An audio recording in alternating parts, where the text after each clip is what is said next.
涂山璟是小妖的官配，他的个人特质并不浓烈，比起苍玄的帝王英武之气，香柳的白衣战神忠义，风龙的风风火火的少年朝气，涂山璟显得平平淡淡，温润有余，刺激不足。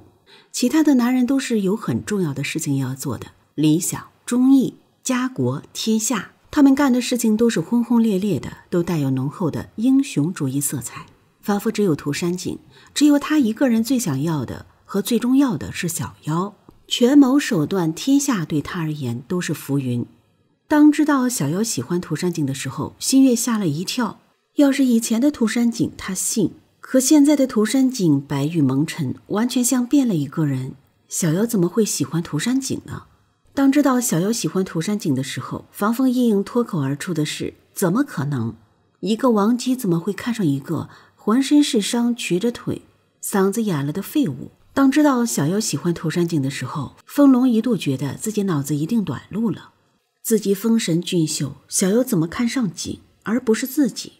连苍玄最早知道小妖喜欢涂山璟的人，也一直都不相信小妖对涂山璟是真爱，不信涂山璟在小妖心中特别重要。那么为什么这么多人不相信或者不愿相信小妖喜欢的会是涂山璟呢？一、没血性。涂山璟当年是风靡大荒的青丘公子，最被人称赞的不是他的琴棋书画，而是他从很小的时候就跟着涂山家的商队走遍了天下。涂山璟是涂山氏家族中的佼佼者，可是涂山璟被自己的亲大哥害了，3年的折磨让涂山璟变成了半个废人，腿瘸了，身体伤了，心碎了，灵力修为毁了一半。当防风一应看到涂山璟身上的伤的时候，第一个反应就是一个人受了如此折磨，但凡有点血性的男人都会报复吧。不光他，涂山侯、风龙、新月、苍玄等很多人都是这样想的吧。可是涂山璟没有，不仅没报仇，还说自己忘记了。他的宽容只有小妖能理解。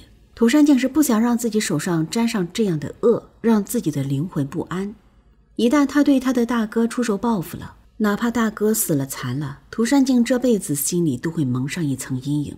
所以不报复，不光是为了那400年的兄弟情，也是为了不让自己被心魔控制。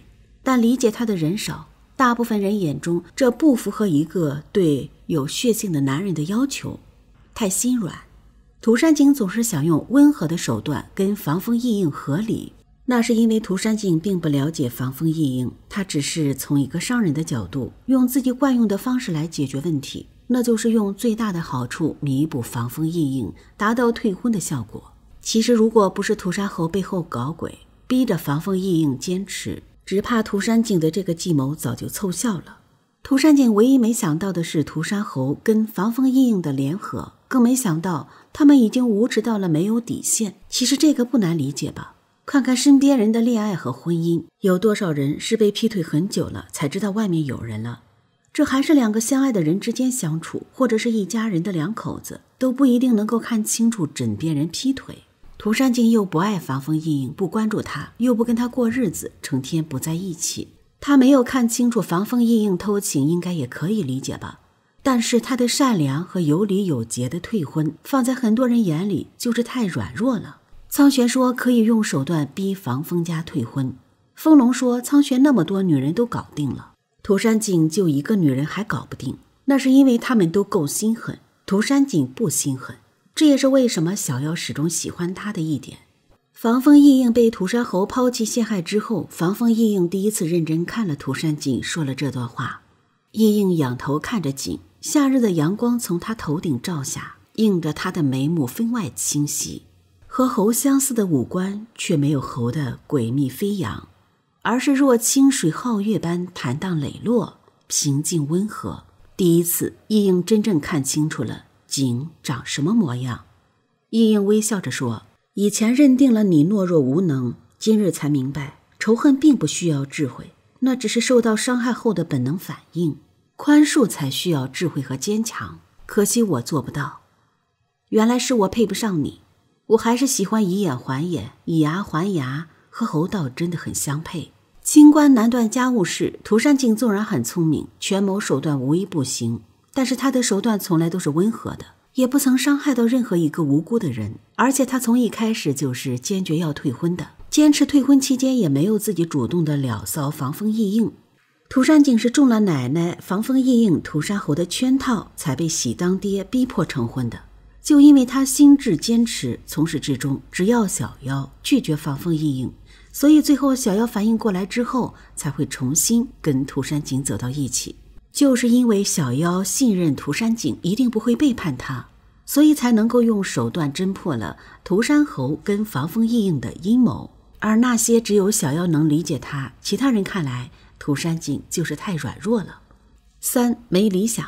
很多人认为男人就是要建功立业，尤其是作为一个大氏族未来的族长，只顾爱情不顾家族是多么的不可理解。涂山奶奶不理解，所以她宁愿给涂山璟下药，也要让他娶防风家的小姐。涂山侯不理解，所以他生气自己怎么争都争不来的涂山族长之位，为什么涂山璟竟然不要？苍玄不理解，凤龙说是涂山璟想出的弃西岩城到陈荣山，为什么涂山璟不自己说？风龙不理解，为什么涂山璟支持自己建功立业，他什么功劳都不要？西岩王感慨，可惜你志不在此，可庆你志不在此。到了后来，大家都看清楚了涂山璟的能量，都知道他才是背后推动天下统一、帮助苍玄登基的关键人物。可是大家始终都不明白，这样一个人物为什么就只顾着爱情，就只要小妖？什么功劳啊、权势啊，涂山族长的实权他都不要。这种男人要是给新月他们都不会喜欢的。可是涂山璟不在乎，他只要小妖。涂山璟经历过伤害，这世间的繁华对他而言不过是昨日种种。他以涂山璟的身份回归，追求的不过是完成对世人的大爱，让天下统一，让更多像麻子串子一样的人能够过上好日子。而他要的只是和小妖在一起。小妖于他而言不仅仅是爱情，而是相互的救赎。小妖给了涂山璟无条件的爱和呵护，让那个破碎的涂山璟内心被重塑，有了爬起来重新来过的勇气。涂山璟给小妖回馈了永不放弃的爱，让那个害怕等待、害怕被抛弃的小女孩有了被认定的安全感。他们两个是相互救赎、相互抚慰，而这种感觉是哪些高高在上、没有经历过破碎残破的人能够理解的？在他们看来，涂山璟是白玉蒙尘，没有了以前的从容圆滑，变得木讷讷的；没有了之前的神采飞扬，变得黯然失色；没有了曾经的绝顶技艺，变得名不符实。他早已经不是当初那个让人一见倾心、仰望爱慕的青丘公子。可唯独在小妖心里，涂山璟是皎皎明月，虽然有阴晴圆缺，但清辉永在。如果说有谁看透了这一切，知道涂山璟对小妖而言最重要，只怕只有香柳吧。连苍玄都敢杀掉涂山璟，因为他觉得涂山璟不如他重要。小妖不会因为涂山璟跟他翻脸，而只有香柳知道，涂山璟要是真死了，只怕小妖的心就真的死了，才会义无反顾地救活涂山璟，让小妖没有失去他最爱的人。